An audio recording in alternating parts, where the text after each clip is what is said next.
హైదరాబాద్లోని doctor Rao's ENT hospitals and cochlear implant centre ఆధ్వర్యంలో అంతర్జాతీయ స్థాయి కాక్లియర్ ఇంప్లాంట్ శస్త్రచికిత్సల శాస్త్రీయ సదస్సు నిర్వహించారు. ఈ ప్రతిష్టాత్మక సమావేశానికి ఆసుపత్రి director, cochlear implant surgeon doctor Sri Rao అధ్యక్షత వహించగా, doctor GVK managing director Chaitanya Rao ఈ సమావేశ నిర్వహణ, ఆతిథ్య బాధ్యతలను ముందుండి నడిపించారు.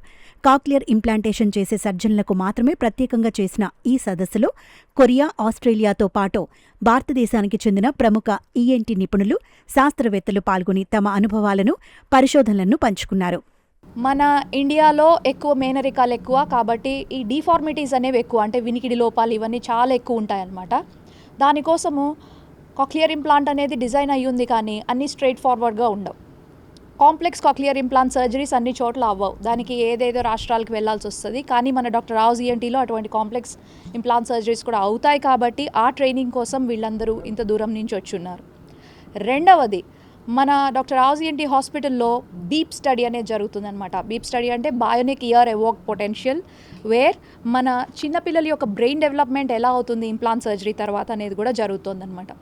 దానికోసంగా నేర్చుకోవడానికి కూడా వీళ్ళు ఇంత దూరం నుంచి వచ్చారు. ఎందుకంటే ఎంటైర్ ఏషియా పెసిఫిక్ రీజియన్లో కేవలం మన హాస్పిటల్లో, మన డాక్టర్ రావుస్ ఈఎన్టీ హాస్పిటల్లో ఒక్కటే జరుగుతోంది.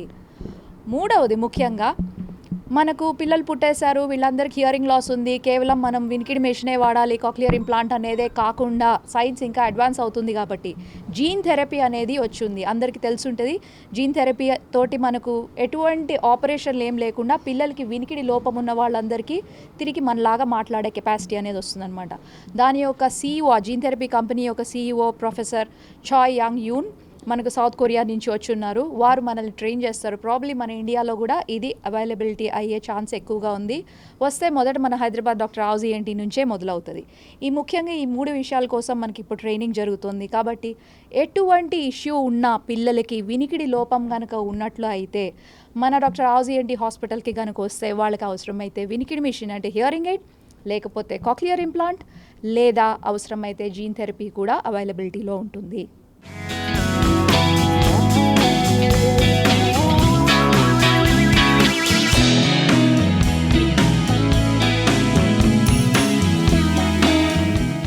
ఈ అధ్యయన కార్యక్రమాన్ని ప్రధానంగా 3 సంక్లిష్టమైన వైద్య ప్రక్రియల ఆధారంగా రూపొందించారు. ఆసుపత్రి ప్రయోగశాలలో మృతదేహపు టెంపోరల్ బోన్ విచ్ఛేదనం, ఎలక్ట్రోడ్ల అమరికపై సర్జన్లకు ప్రత్యేక శిక్షణ అందించారు. దీంతో పాటు డాక్టర్ శ్రీరావు స్వయంగా నిర్వహించిన కాక్లియర్ ఇంప్లాంట్ ప్రత్యక్ష శస్త్రచికిత్సను ఆపరేషన్ థియేటర్ నుండి ఆడిటోరియంకు లైవ్ ప్రసారం చేశారు.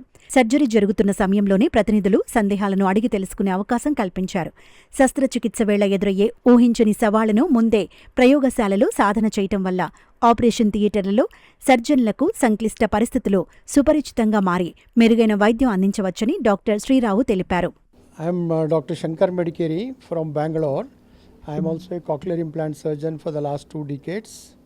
I have come here for the second Asia Pacific conference on cochlear implantation for training the young cochlear implant surgeons, so who have come from different parts of the Asia Pacific region, as told earlier. So they have already been doing, there are 10 surgeons who have come.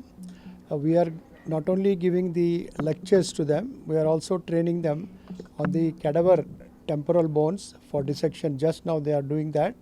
After that, even we are giving them some complicated cases on the 3D temporal bones for them to dissect and how to handle a complex case when it comes in the real life. So that training also is being done. So we are also having tomorrow some panel discussions on different aspects of cochlear implantation and what are the advances in cochlear implantation technology and what is the future going to be in cochlear implantation. And apart from that, also we are going to have a discussion. There is an expert who has come from South Korea. So he will also talk about the gene therapy for the profound degree of hearing loss apart from this cochlear implantation. Jonghyun Choi from Seoul National University, South Korea. I'm very delighted to be here. 2026, the Asian Pacific Conference hosted by the Dr. Rao and her family, and then also hosted by the company, the AB, and I really appreciate them for that. And I'm here to introduce the very difficult, anatomically difficult cases with other surgeons, And also, I'm here to introduce the deafness gene therapy, targeting on some of the specific genetic deafness genes. Now that in the United States, the FDA has just approved the gene therapy of the OTOF-related deafness, I would like to. I'm very happy to share and I'm very happy to introduce the concept of gene therapy to the people here. And I'm also an active at the CI Surgeons, and I would like to share the experiences of the cochlear implantation in the very difficult, anatomically difficult cases. I'm very thankful. Doctor Rao's ENT hospital BEP అధ్యయనానికి Asia Pacific research సెంటర్గా వ్యవహరిస్తోంది. Advanced bionics సంస్థతో కలిసి నిర్వహిస్తున్న ఈ పరిశోధన ద్వారా చెవిలో ఇవోక్డ్ పొటెన్షియల్ కొలతలను విశ్లేషిస్తున్నారు. శస్త్రచికిత్సకు ముందు ప్రతి కుటుంబం తమ బిడ్డ వినికిడి శక్తిపై అడిగే ప్రశ్నలకు ఖచ్చితమైన సమాధానం ఇవ్వటమే ఈ పరిశోధన యొక్క ముఖ్య ఉద్దేశం. డాక్టర్ శ్రీరావు ఈ అధ్యయన పద్ధతులు సాధించిన ఫలితాలను ప్రతినిధులకు వివరించారు. శస్త్రచికిత్స నైపుణ్యాలు పెంచడంలో పరిశోధన రంగంలో హైదరాబాద్ కేంద్రంగా జరిగిన ఈ సదస్సు వైద్య రంగంలో సరికొత్త మైలురాయిగా నిలిచింది.